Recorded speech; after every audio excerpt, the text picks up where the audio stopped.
patreon.com/consensusunreality. Sign up now for tons of exclusive episodes, full archive, written content, Discord server, and more. Thanks for listening.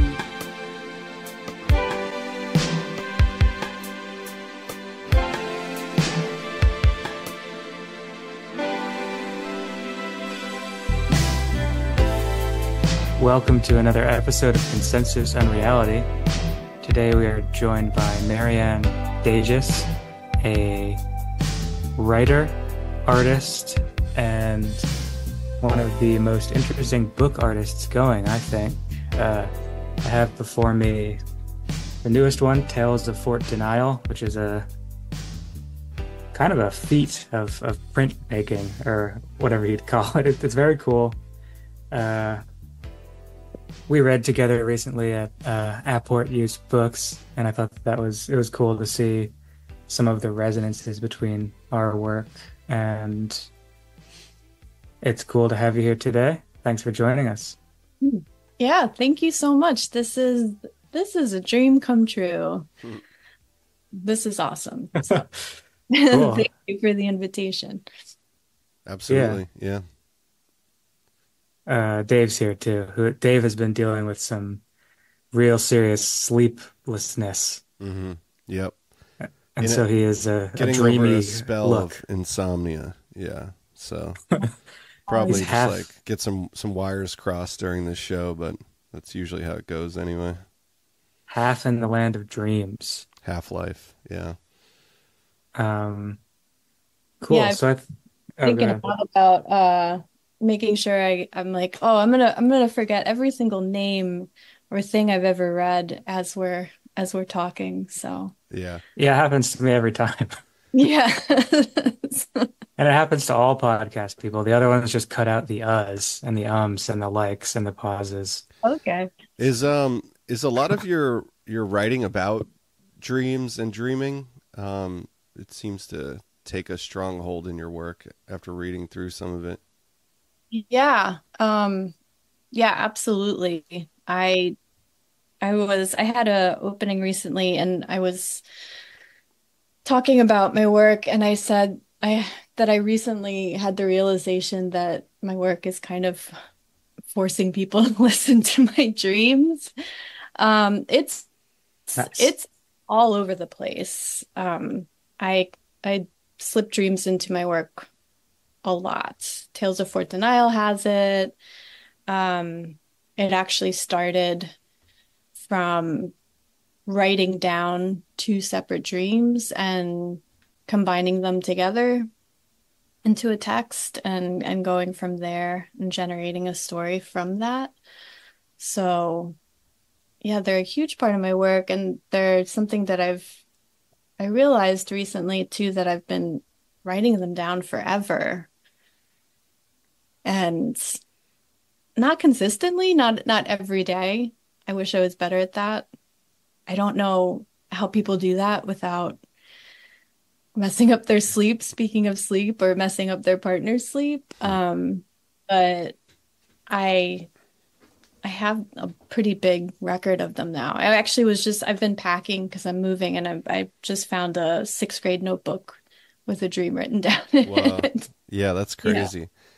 Yeah, I totally know what you're saying, because to write down the entire dream, you kind of wake yourself up. But I was thinking the other day where I woke up and I think I had a crazy dream, but I couldn't remember it. But if I had just written down like one thing, one word from the dream, I probably would have remembered the entire thing, right? That's kind of a strange thing about it. Like a password. Yeah. Yeah. Yeah. They feel like they have passwords. It's so true.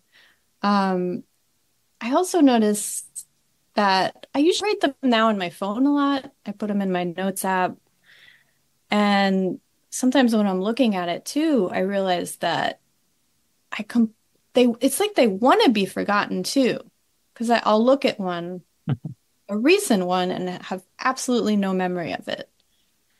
But wrote a very detailed description. Huh. Yeah, they like seem to have like a resistance to them or something, or like they're very.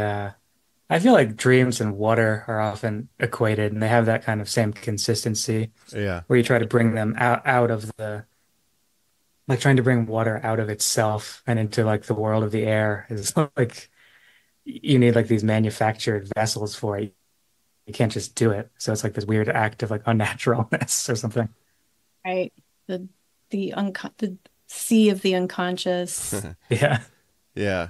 There's like a clear, slippery nature of dreaming, and it's kind of that thing of like I guess trying to bring something from dreamland too, or if you realize that you're dreaming, then like characters in the dream kind of become hostile.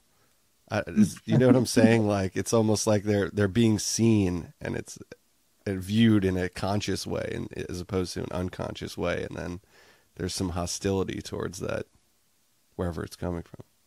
Yeah. Well, that's Yep. like that what was that like early meme, like the have you seen this man thing? Yeah.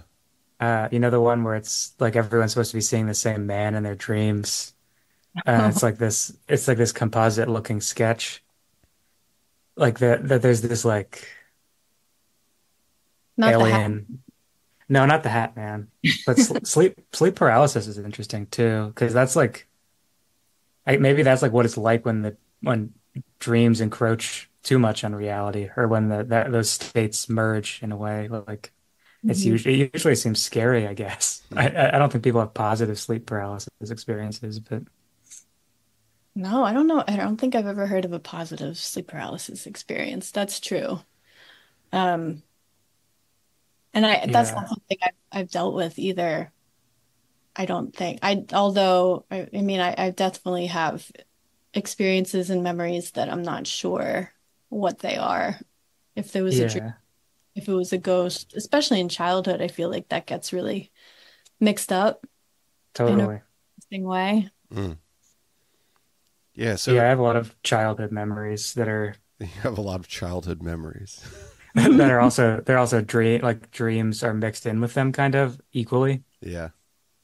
Yeah, I have I've been thinking a lot about a recent thing that I came across at my parents' house is they just have or my mom has a baby diary, those books that parents would write down baby's first step and things like Yeah. that. And my first dream is in there, baby's first dream. Huh. My dad wrote down the dream. And I was looking at it recently. It's written and it's written in French. I was so little that I didn't speak English yet. French was my first language.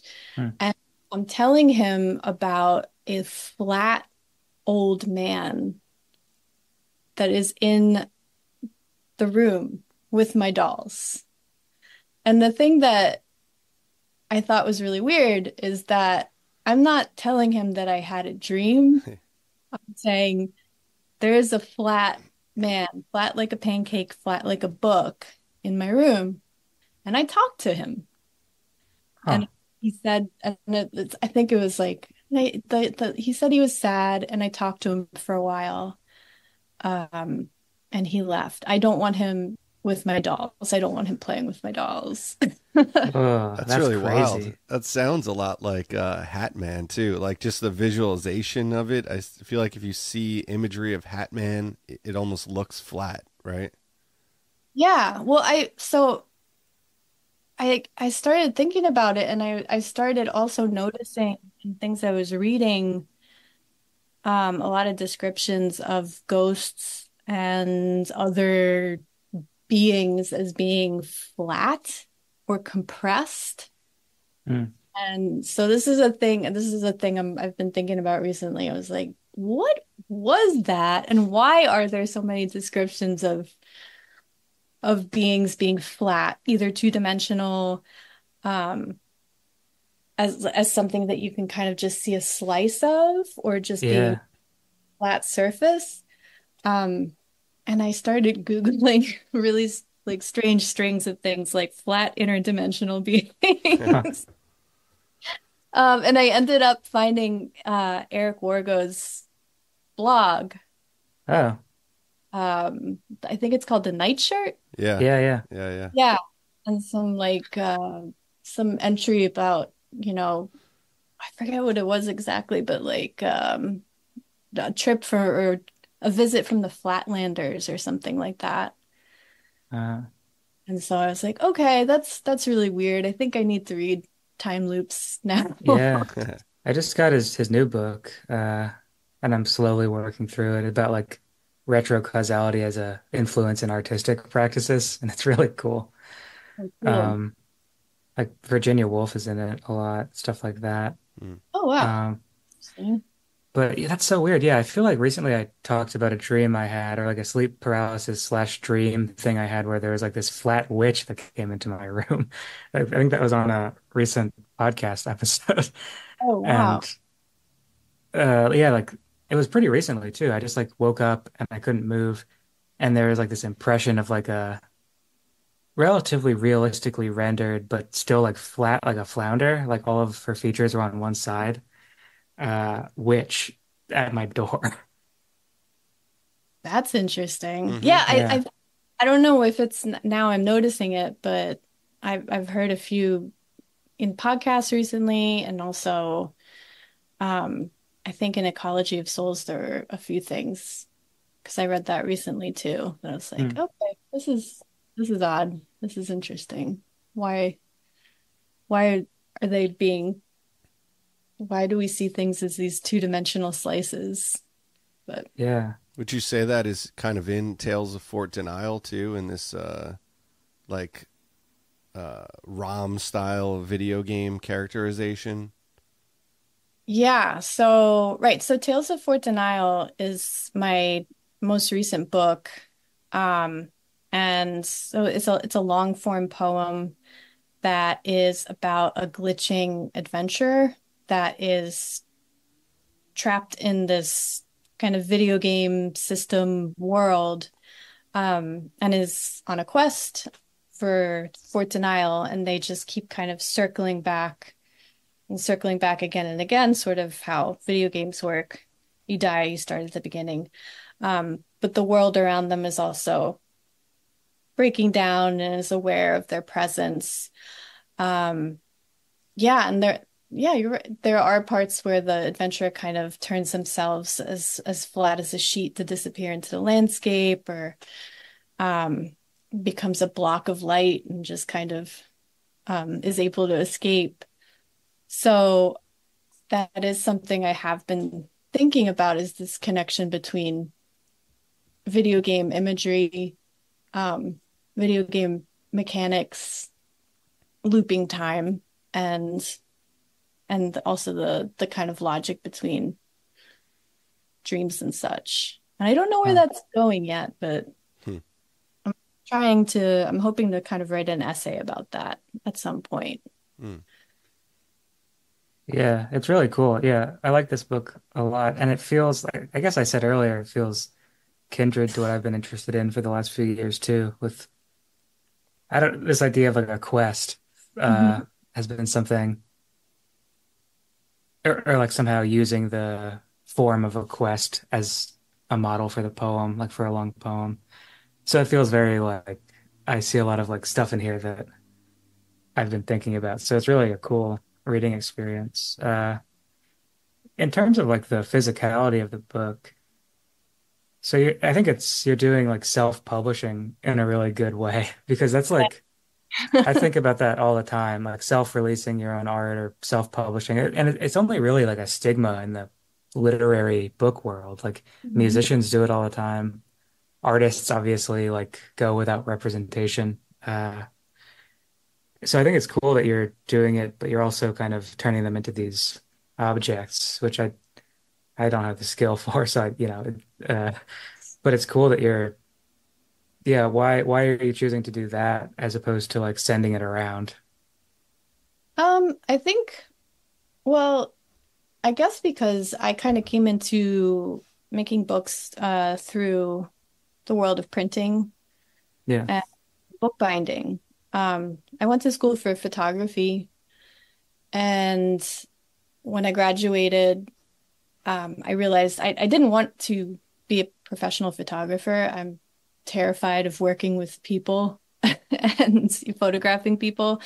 Everything I did when I was doing photography was kind of walking around and just taking pictures of my walks and so I feel like I did learn a really good sense of design. So and I wanted to make photo books.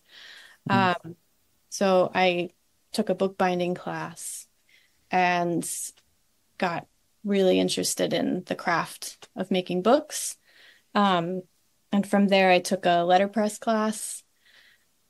Most of these classes I took at a place called Penland School of Crafts, which is in North Carolina.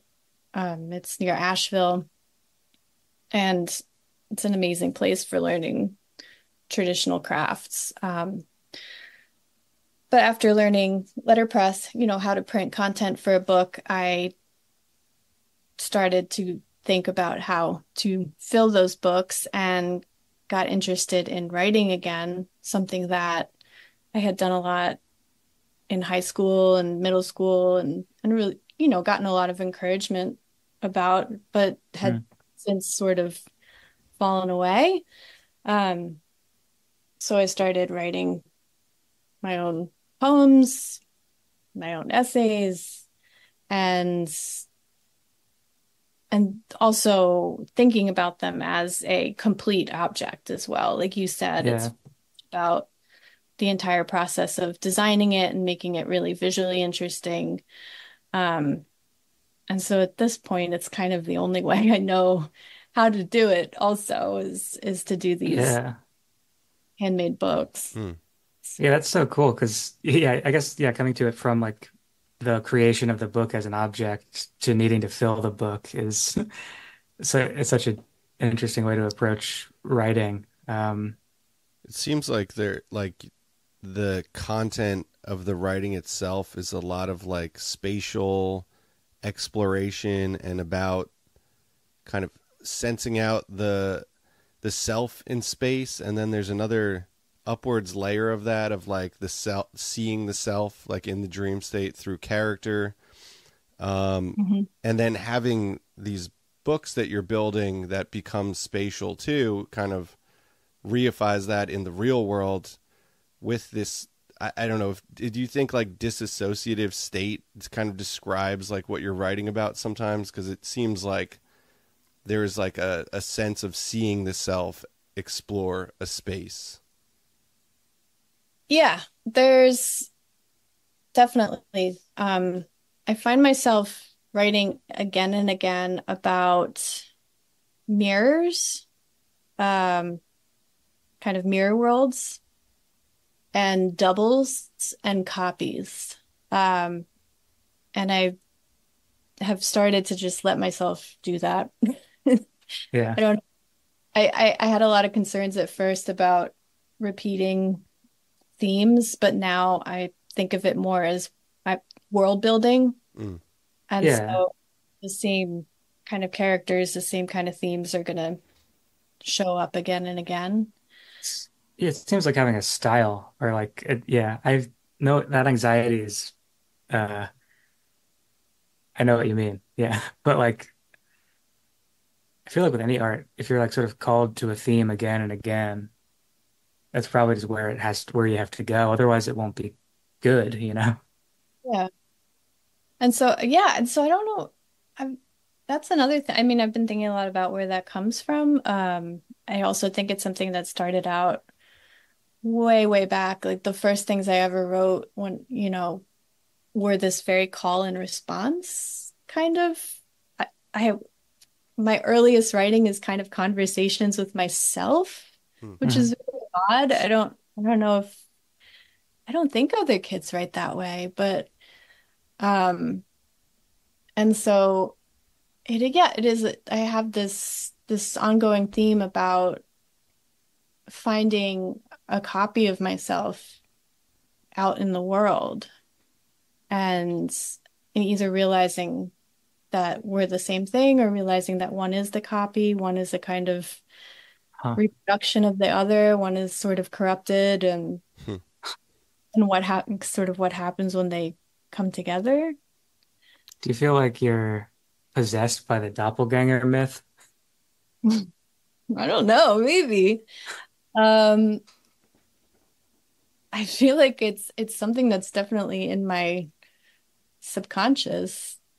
Yeah. Yeah, it kind of like it sounds like dreaming in a way where you're observing your unconscious narrative play out this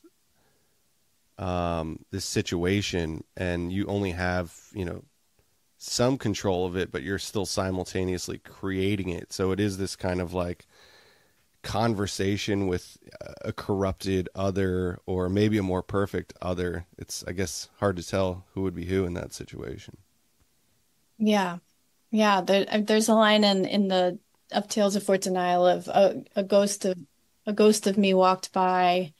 Um, a lot of that is kind of directly inspired by video games that I've played recently. Um, I like, have you ever played the Dark Souls games? I've heard a lot about them. Yeah, and I'm kind of a video games idiot. Like I play Pokemon. It Uh, has a yeah. really unique mechanic where you, as you're running around, you see ghosts of all the other players Hmm. that are on the Yeah. server. Oh wow. And so you'll just catch glimpses of these transparent other players going by their action, and it's their actual actions. So it kind of gives you also a hint of what you're doing or how other players are failing or finding things around. And I think it's really beautiful and eerie also. Yeah. I guess the closest I like reading your book, it kind of reminds me of like Skyrim or something like that. But that's just like my very limited like fantasy video game knowledge. And it reminded me a lot of like the sort of allegorical Arthurian like tales, like that sort of thing, as well as like the alchemical Yeah. allegories, like these very simple but densely packed characters sort of like doing these actions that feel sort of symbolic. Yeah, was that sort of an influence too? Yeah. A really big influence on it was this book called The Crown, which is it's middle high German, um, 13th century, I think, poem by Heinrich von dem Terlen. I don't know if I'm saying that right at all. Uh, Me either. Yeah. but it's a book I came across in a used bookstore, and I was like, I like Arthurian stuff. I'm going to read this. And it was so, like you said, dense and bizarre. I got really fascinated with it. I really liked it was this kind of pre-novel way of writing too, where sometimes the writer would break in and talk directly to the reader and, you know, Yeah.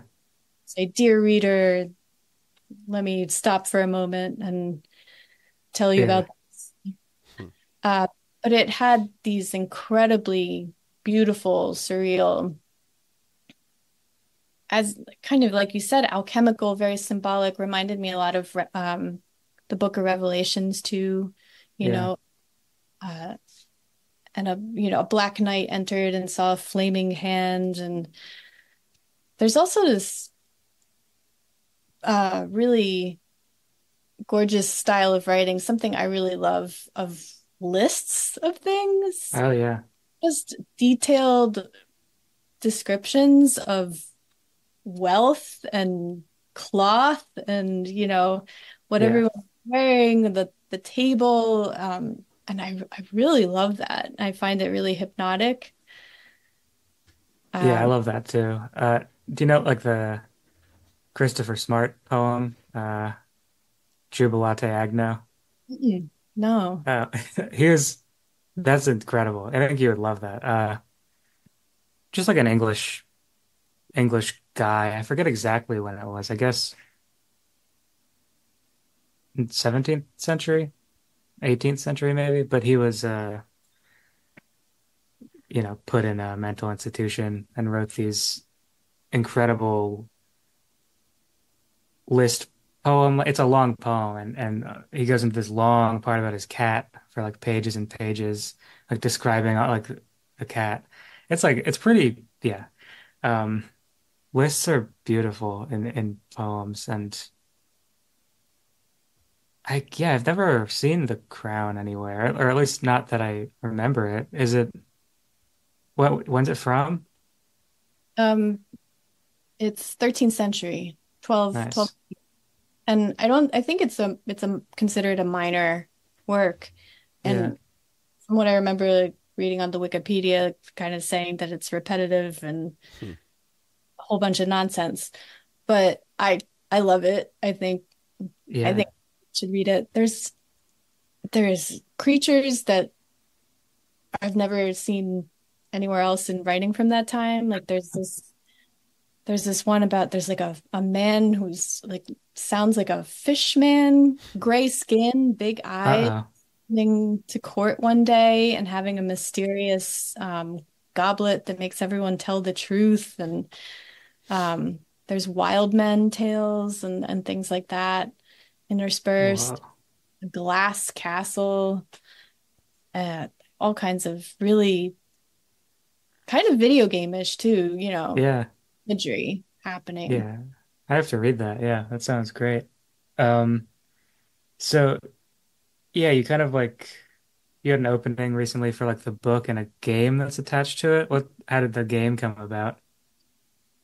The game came so I have a friend, L. Autumn Nadinger, who is a composer, and also someone who's interested in learning how to make games. Hmm. So they came to me at first saying, I'm really interested in your book. I want to write a choral piece. Um, could I use some text from the project? I'm like, yeah, absolutely. That would be amazing. And they composed this really beautiful piece of choral music that was performed by a Philharmonia choir. So by a professional 40-person choir. And also Yeah. we made an 8-bit kind of chiptune version of it as well. Hmm. And it's really incredible. They're also inspired. They love video games, and they were kind of inspired by a lot of the Final Fantasy music, so it kind of has that tone to it. Totally. And then Elle said, "I'm kind of interested in. I've been playing around with building games. Could I build a game off of the Tales of Fort Denial world?" And so we collaborated. I did not do any of the building, but kind of collaborated a bit with ideas um, for the story of the game. But they built this 8-bit style, um, I guess, yeah, like a JRPG, Japanese RPG style version of the book where the protagonist wakes up and goes into a village and talks to villagers. There's a shop. Um, there's items in the shop. If you pick the right option from the shop, you can talk to a deer at the other side of the town and have different things happen. But it's amazing. I mean, it's really incredible to see the book turned into a game. Yeah, that's Yeah. so awesome. That's like Yeah. that's a dream. Yeah. It's so cool. Does the Oh, choral piece have anything to do with like a physical chorus in the book? Like in the The actual like like a bound chorus? A bound chorus? It's like a part of a book. It's just something I learned recently because I'm like I did book archiving for like 8 years and now I'm doing it again. So I'm learning about the pieces of a book in a more intricate way. But it's when like a manuscript would be composed of a bunch of leaflets, and the leaflets are all built up into choruses, which can be separated into like little pamphlets. Oh, that's interesting. I've always used the terms folio and signature. Mm-hmm. yeah. Uh, Signatures. Is it a synonym for like a signature? No, like a folio would refer to. Oh, now we're getting into the weeds here, but I guess you make fit books, so I guess this is fitting, right? Like, Yeah. but we could talk about binding processes and stuff, but yeah, no, I was very enamored by bookmaking as well. Like in college, I took some paper making and bookmaking classes, and I made some books, but a very messier outcome certainly than what you've come to because yours are very precise. But yeah, no, a folio would refer to something that's kind of like fit into a sleeve of a book, I think, right? And it's a loose single piece that comes out, but a chorus is like maybe like these 8 or 10 page bound Okay. individual series of leaves that then are separated. But it just reminded me, like, I didn't know if it Hmm. had to do with like a certain, if it had a correspondence to like something in the actual like physical binding of the book or something. No, not this time, but that's really interesting. Um, there's a lot of archaic language in printing and books. A lot of it is body imagery too, Mm. uh, like headbands and spine and but yeah, I'd never heard that before. Head, tail, spine. Yeah. Yeah, Kidney. kidney, Yeah. Uh, yeah, the kidney of the book. the spleen. Well, you ever think about having like a some sort of disgusting organ on your book? Some wet Yeah. thing in the book that you Yeah. just you open it. And Yeah, then but you can't take it out if you do, the book dies, but you don't know what it's for. very Cronenberg book. Yeah. I think I've actually like threaded organ type thing, like in the paper making process when you can use like cellulose to bind to separate layers. Like I remember actually like creating a drawing but having like an organ embedded between the two sheets and then drawing over it so that you could like see like this the organs of the figure in the embedded in the paper. But then you Oh, leave some Huh. of the thread out so you could actually rip the organ out if you wanted whoa. Wait, this was a That's part made? disgusting. to. I mean, there's a you use parchment like skin, Mm, parch mm-hmm. vellum. Yeah. The box version of Tales of Fortune Isle that I made has actually deer fur inside of it Wow. Nice. because there's a recurring image of a deer in the poem. So Huh. does get kind of gutty sometimes. Oh, and Yeah. glue was rabbit skin glue. Mm, Like Huh. animal, I don't use that, but that's the traditional glue that was used in binding. right, right, Right. yeah. Grab it. Yeah. I feel like that's a nice way to get into talking about like the book as a talismanic object. Mm. Is that something you ascribe to? I mean, the writing itself maybe as sort of I'm sure a lot of writers who are interested in sort of esoteric or occult type things are interested in their own writing as magical works in some way. But also, since you are making the books, like, do Yeah. you think of that as a talismanic practice? Yeah, absolutely. I'm a person that's very interested in magic and the occult and mythology and ancient religions, and I read a ton about it. I think a lot of, I don't think I have a very intense daily practice. I do have some, and beliefs associated with that. But I would say the biggest part of my practice would be the writing I do. Absolutely. And that it is some kind of spell work that happens For through the sure. process of doing it. Um, I use a lot of cut up writing techniques in my work. And that's so cut up writing is the process that Brian Gysin and Burroughs made famous Yeah. in the simplest form, actually cutting up newspapers, putting them together. And Burroughs has a really famous line of, I think it's when you cut through word lines, the future leaks out. So if you Uh, start disrupting kind of the order of words, you get strange things start to happen, and I've absolutely seen that happen too oh yeah. in my work, and it's really strange, really, really weird.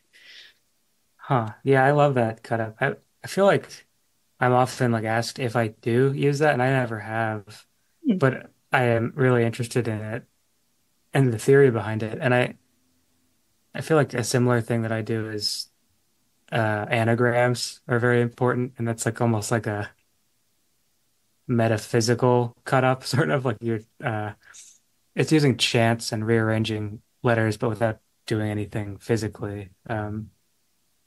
Yeah. Do you Do you think think the well, reordering a word, or is it the first letter of words? I don't remember. for what, an anagram?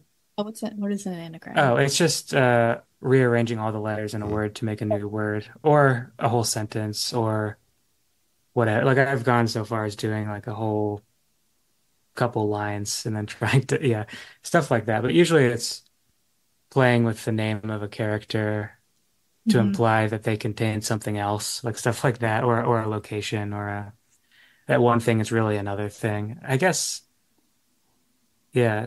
And I think that that's kindred to the cut up technique.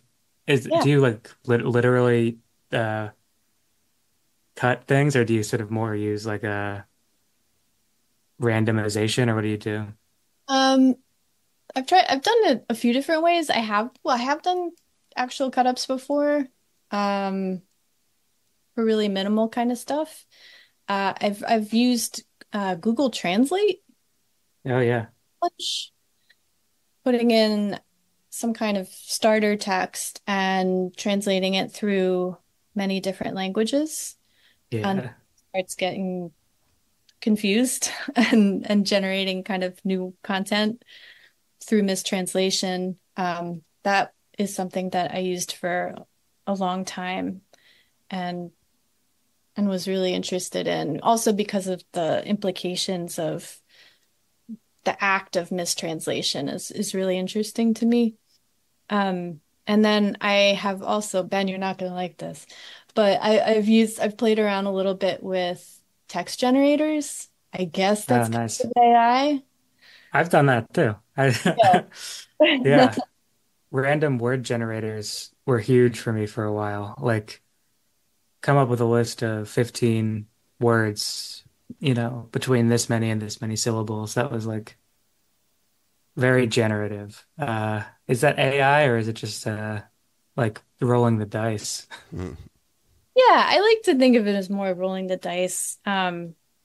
It's because I'm not super tech savvy, and I started looking for that like before AI became a thing that Mhm. everyone could find easily, and I was like trying to find Markov chain, examples on the internet that I could somehow use for free, or Yeah. consider tried to build my own at one point and couldn't get anywhere.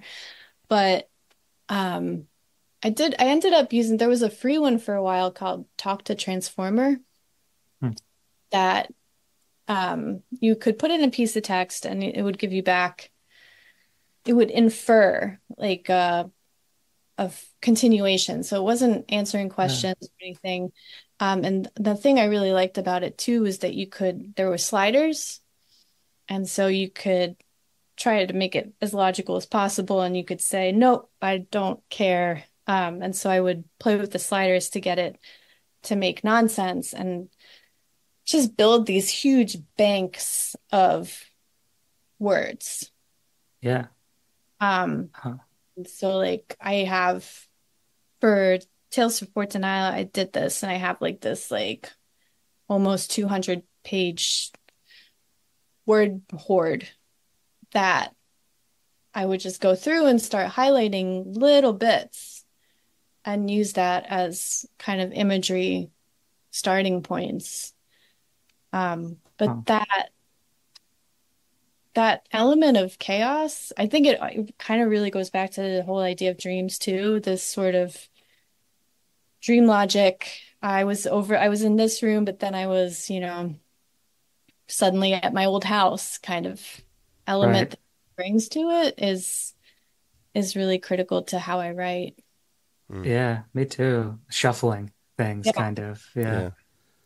Yeah, I was been playing obsessed with this time dilation in music called granular synthesis for probably like I don't know, it's going on like at least like 14 years now, but I worked a lot with like the obscuration of words and vocal music with this technique of granular synthesis, which you could basically take um, multiple play points on one piece of music and play them at the same time, or you can take one play point and play it as kind of an endless feedback loop on itself. So it kind of like fractures and disorients the music into this essential, like wordless force and kind of alleviates the linguistic pressure that's like initially there. It's a different thing, but it's like kind of reminds me of that. It's a different sort of cut up because it's a literal cut up, but it's not a linguistic cut up. It's like a phonetic cut up. Yeah. Huh. I don't, have you heard, William Burroughs also did a lot of cut-ups of tapes. hmm And one of my favorite things that I've never heard it, but it's described in one of his books, is that he would go somewhere with a tape recorder, like hidden in his clothing or something, tape the atmospheric sound, um, leave, come back, and play it again in that space and like create these layered recordings Hmm. Mm-hmm. as some kind of magical practice. Like I think he was trying to curse the literally trying to curse the restaurant down the street. Yeah, that's awesome. That's cool. Yeah, Yeah. there's like a That's lot of that in like the early music concrete stuff too. I think it's Williams Mix by John Cage is one of those early vocal cut up pieces, and the Pierre Schaeffer stuff, and Delia Yeah, Derbyshire, all that stuff. Yeah. that reminded me of it. It also reminded me of what is that called? The when you record a space and you listen for voices. EVP, uh, EVP. EVP. Yeah. Yeah. Huh. electronic voice phenomena. Yes. Yeah. Uh, yeah. That's like Yeah, a that's cool. fascinating terrain there. Um, Yeah. like alleviated from its paranormal connotations, like just as a matter of what that is, like the pareidolia, right? That's the right word of like sound. I don't know, but yeah, Yeah. it's weird. I don't know. Right. Is it just kind of listening for something that isn't there? Um, but I mean, to go back to that idea of you were talking about talismanic and more like, is it an object? Is it a significant object? Um, that also makes me think of the like magical gems is something that I've been really inspired by. These are like small intaglio stone gems that were found in the Greco-Egyptian Roman world and had spells on them. Oh, yeah. Mm-hmm. And a lot of them are unpronounceable mixes of letters and sounds, and a lot of them are just long strings of vowels. Mm-hmm. Um, and so I think about that a lot of like what is that? What does it represent? Does it represent breath? Does it just represent air? And there's also like the division of spells between like the spoken, the incantation, and Yeah. the sigil, like something that's written, and what's the difference between those two as well. Have you Yeah. read that book, Talismans and Trojan Horses No. by Christopher Farone? It's Oh, like I know a that name. Yeah. Yeah, Talismans and Trojan Horses, Guardian Statues in Ancient Greek Myth and Ritual. Oh, I've definitely, yes. I've definitely like saved this before.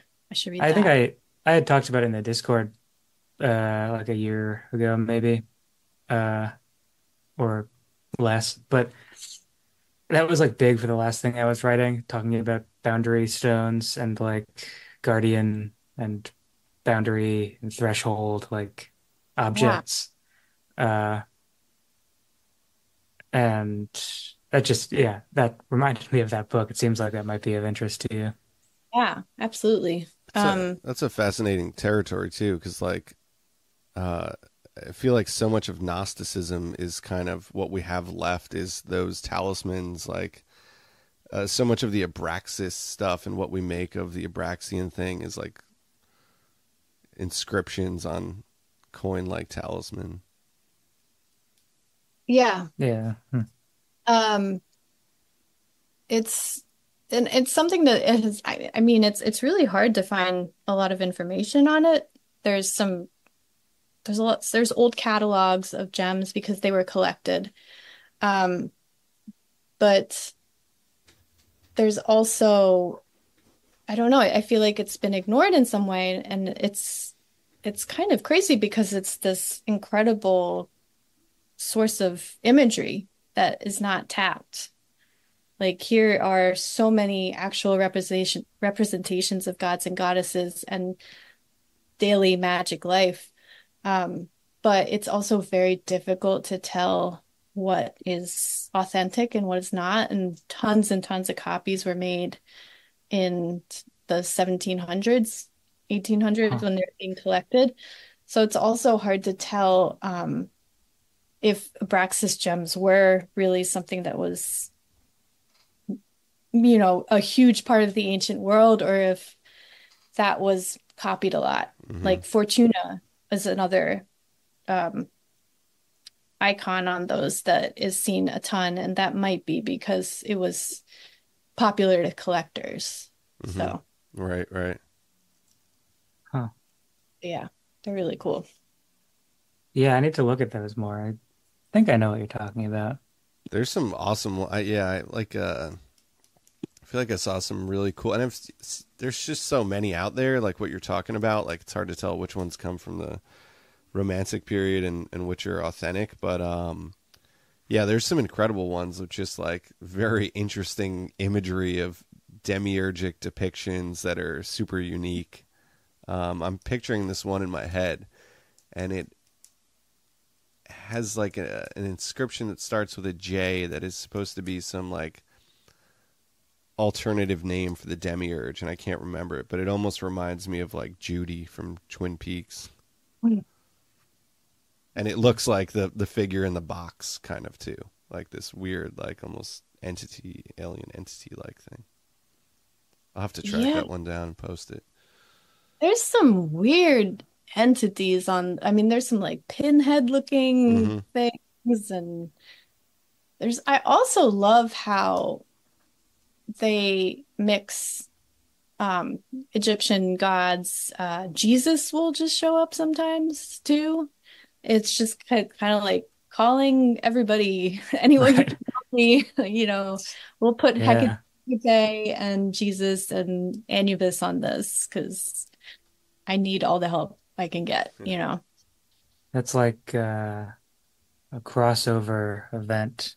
Yeah, there you go. Uh, It's the Marvel that's Marvel interesting. coins. Yeah, Yeah, I feel some like people don't like that, Ben, but no, I feel like 10 years ago or so, like there was a lot of like thought about like the Marvel universe as like our version of the Greek oh gods, God, or no, there's just do you know like what I'm? that. There, I know there was that book.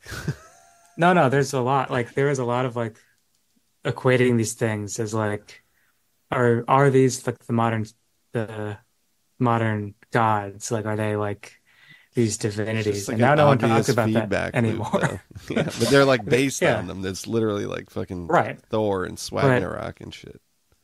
it's just, yeah, it makes you think about like the durational aspect of myth. Like the reason that some of these things are still so powerful is because they're so old, and that they're like they have like built this like this residue of time around them. Whereas it's like the Marvel characters are like so easily traceable to individual human beings and are of course also based on these older myths as well, often sometimes like literally. But Yeah. so it was funny to see that kind of that little like sort of meme kind of flow through the like communications arena. Mhm. Yeah, and Uh, I've been really interested in lately reading more primary sources about hmm. ancient myths because my partner and I talk about this all the time that it went through the Victorian filter Mhm. for Yeah, most yeah, of it. Um, and so reading the actual source material is a lot stranger and more interesting than I ever expected it to be. totally. It's so old and so alien in some ways. Mm. Yeah. Huh. Yeah, I feel like we were just talking about me and Dave were just talking about the romantic like projection of the myths onto our current society. Like there are interpreters for so much of that. Yeah. I mean, I am a complete sucker for like anything written around like the 1880s that's like um, like a grab bag of information. Yeah, yeah, of Oh course. yeah. Yeah. Fairy myth or what is it? The fairy mythology was a big one, and I have one that's like the forest and folklore of mythology. Just these Hmm. Oh yeah. there's I love those. I love how they're just kind of bouncing in all different directions, and I think Totally. they're great starting points. And Yeah. I love the Ecology of Souls because it kind of felt like a new version of that. Hmm. Yeah. Just so much stuff coming at you, and you're just like agree or disagree. Yeah. Like this is really fun to Definitely. read. Yeah. That Yeah. book's awesome. Yeah. In like one of my insomnia spells the other night, I was like, usually when I try and read at night, I'll just immediately fall asleep. So maybe if I try and read from Ecology of Souls, I'll fall asleep, and then I was just like reading a bunch. But Oh, yeah, that's that funny. book is incredible. Yeah. Huh. Don't read about the Sandown clown before bed. That's a It's so fun fun. one. Wow, just a good time, you know. That's some wonky flatland stuff right there. Like I don't know about you, but I see the Sandown Clown as this like boxy, very like flat figure, you know, like a 50s sci-fi like clunker. Yeah. He's interesting for Yeah. sure. Yeah. Why were we talk? We were talking about that recently on the show. What Sandown? do you remember? Yeah. I don't just because. I don't really Was remember. was that it? Yeah. I guess it was just because. Yeah. Yeah. Um. Yeah. So, what are you working on now? Anything? No. Um, Hell yeah.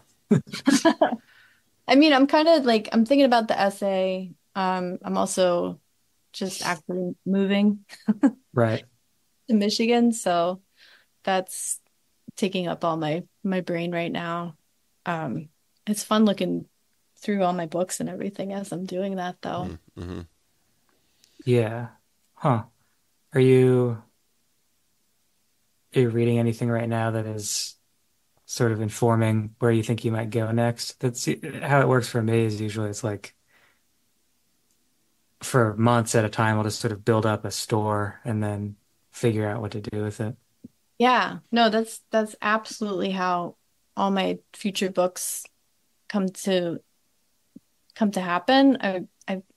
I've thought about like actually just photographing like these are the three things I was looking at Yeah. um to make this book. Like yeah, I could tell you examples of past ones, but no, I don't know. Right now I'm reading um Cities of the Red Knight, which I Oh, realized I hadn't read before. I was just reading that a couple months ago. It's great. Really? Yeah. Wow. Yeah, it's great. I love it. I love the Western lands. That's one of my favorites. And and so I've been reading that, and I just got a book. I think it's called like A Distant Calamity. It's about the 14th century. Oh, Um, and I'm really kind of itching to start that too. Um, but it just kind of looks like a big overview of the history at the time. And that's something that I've been sort of reading about.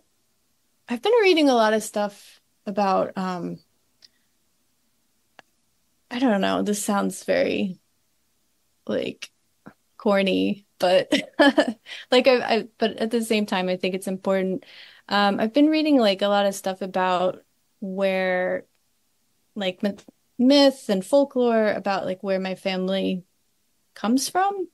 oh yeah. But yeah, I was thinking a lot about the fact that like I have one branch of my family that was in from Corsica, which is in the Mediterranean. And literally in like, I don't know, 50 square miles for hundreds of years. Mm, And sort of what does that mean to have that, sort of history and yeah. background. Um, so that's something I've been kind of, it's really, really hard to find stuff, the stuff I'm looking for, but I've been reading a lot about Corsica and also um Normandy, and like also like sort of picking around to like I read something about wild men, and a lot of that had to do with German myths and Mm. things.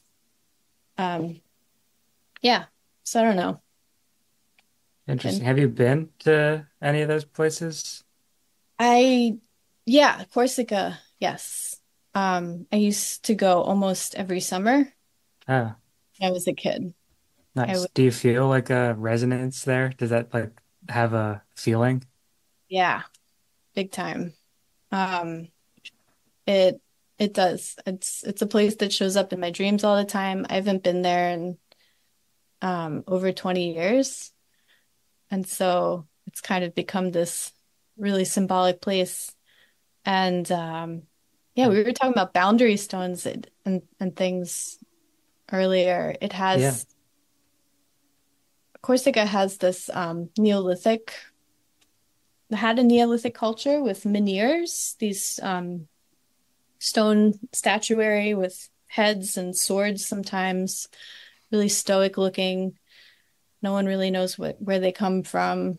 Um, and it also has a pretty, I'd say, rich magic tradition. A Yeah. lot of it mixed with Catholicism Mm.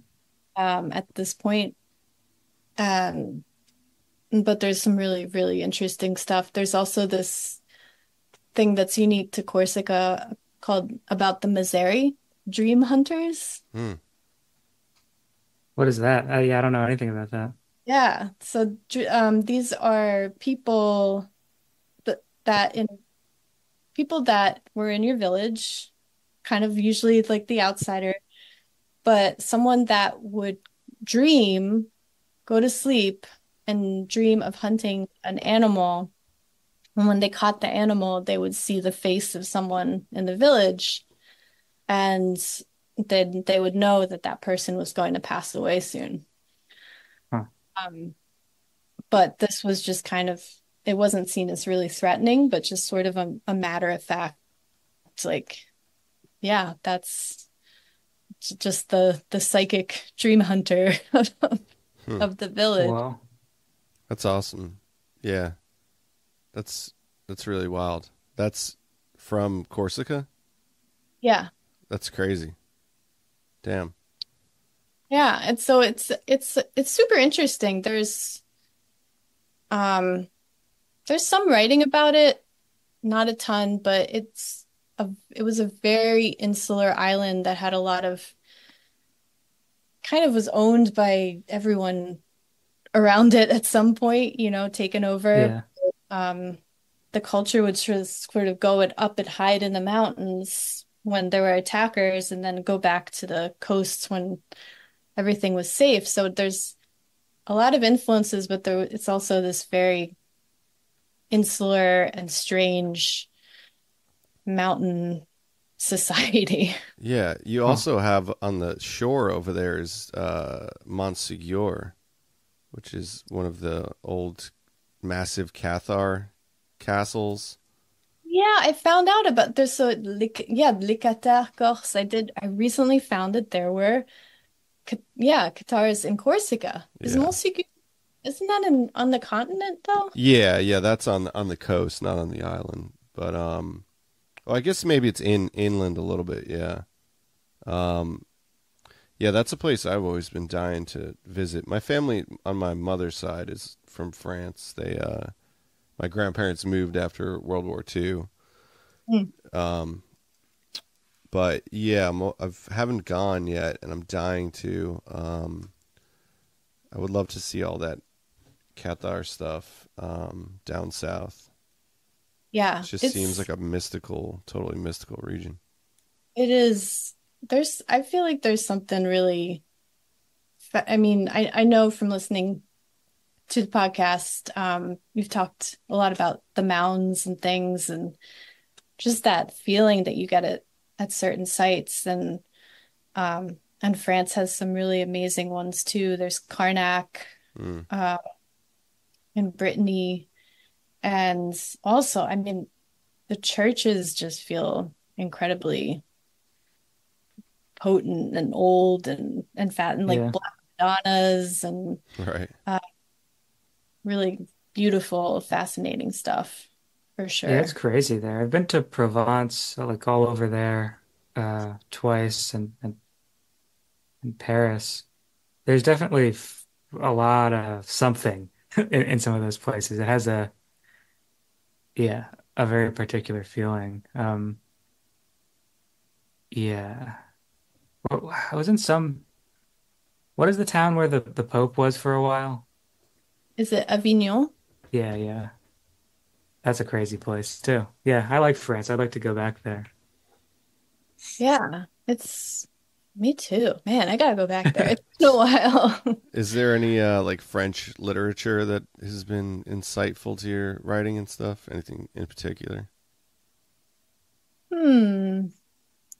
Um, I can't, yeah, I read it. I can still read in French, and I do occasionally, especially if something is um only available in French. I don't know. The thing that I thought of when you asked that was when I was a kid and would go to Corsica, it was a family house, and there was just a lot of the stuff that was from my aunts and uncles.